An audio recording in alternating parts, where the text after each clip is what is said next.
सोचिए, एक कंपनी, एक सपना और एक ऐसा साम्राज्य जिसने भारत के कारोबार करने के तरीके को ही हमेशा के लिए बदल दिया।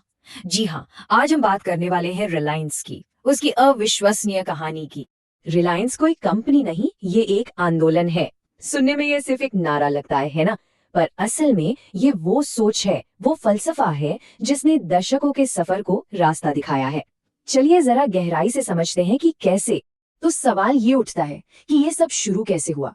आखिर कैसे एक इंसान का सपना भारत का सबसे बड़ा औद्योगिक साम्राज्य बन गया। इसकी जड़ें जुड़ी हैं एक छोटे से गांव और एक बहुत ही बड़ी सोच से।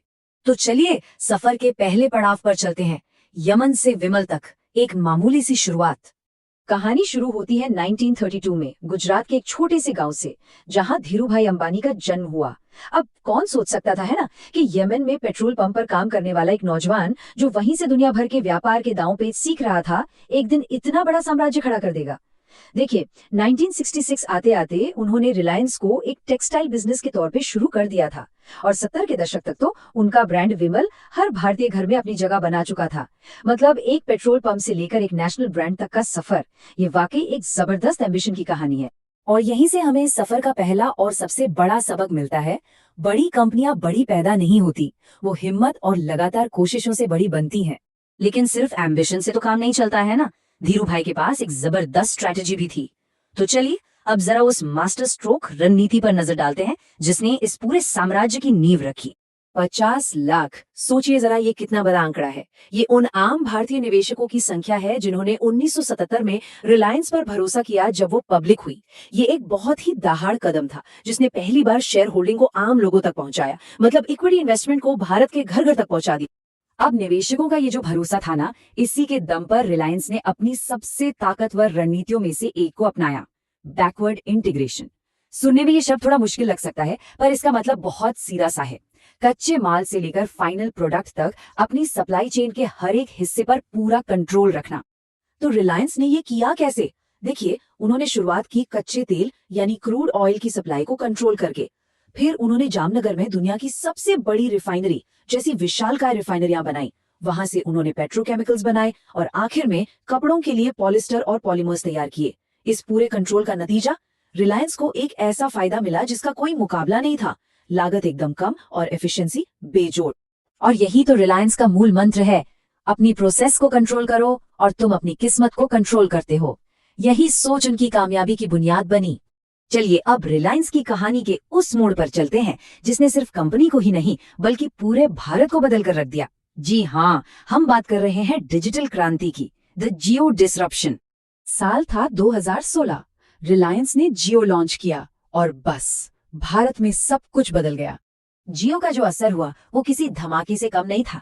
जरा सोचिए, जियो से पहले भारत में डेटा दुनिया के सबसे महंगे डेटा में से एक था, और जियो के बाद दुनिया का सबसे सस्ता। ये सिर्फ एक बदलाव नहीं था, ये तो किफायती होने की एक क्रांति थी। और इसका नतीजा क्या हुआ? अरे, भारत में डेटा का इस्तेमाल तो जैसे आसमान छूने लगा। रातों रात जियो ने भारत को दुनिया का सबसे बड़ा डेटा कंज्यूमर बना दिया। और ये सिर्फ वेब ब्राउजिंग की बात नहीं थी, इसका मतलब था इंटरनेट का दूर दराज के गांव तक पहुंचना, डिजिटल पेमेंट्स को बढ़ावा मिलना और ऑनलाइन एजुकेशन का ऐसा फैलना जैसा पहले कभी नहीं हुआ था। जियो की ये स्ट्रैटेजी रिलायंस के एक और उसूल का बेहतरीन उदाहरण है।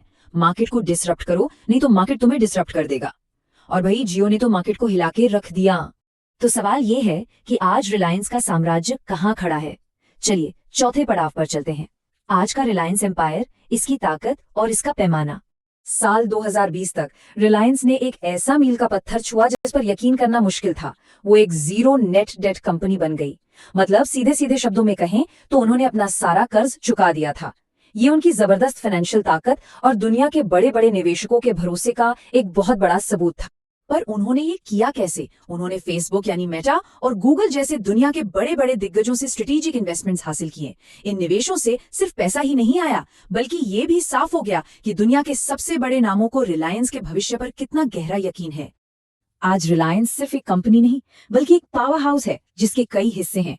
एक तरफ तेल, गैस और पेट्रोकेमिकल्स का उनका कोर बिजनेस है, तो दूसरी तरफ वो भारत के सबसे बड़े रिटेलर हैं और जियो के साथ डिजिटल दुनिया पर भी राज कर रहे हैं। एक फॉर्च्यून ग्लोबल 500 कंपनी होने के नाते वो आज भारत की ग्रोथ स्टोरी का एक बहुत जरूरी हिस्सा है।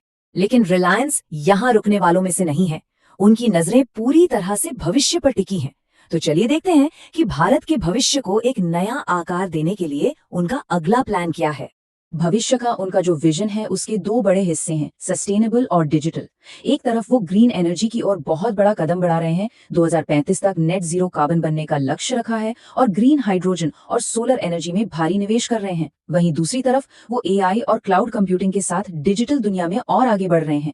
और मकसद सिर्फ एक कंपनी बनाना नहीं, बल्कि भारत को दुनिया के लिए एक टेक्नोलॉजी और एनर्जी हब बनाना। तो इस पूरी कहानी से हम क्या सीख सकते हैं? चलिए आखिरी पड़ाव पर चलते हैं, एक दिग्गज से सबक, द रिलायंस वे। तो इस जबरदस्त सफर से क्या सीखा जा सकता है? देखिए, रिलायंस का तरीका कुछ बहुत ही सीधी सादी बातों पर टिका है।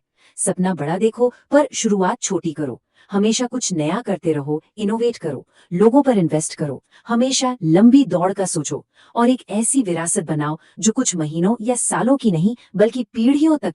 और हम इस सफर को एक बहुत ही दमदार सोच के साथ खत्म करते हैं।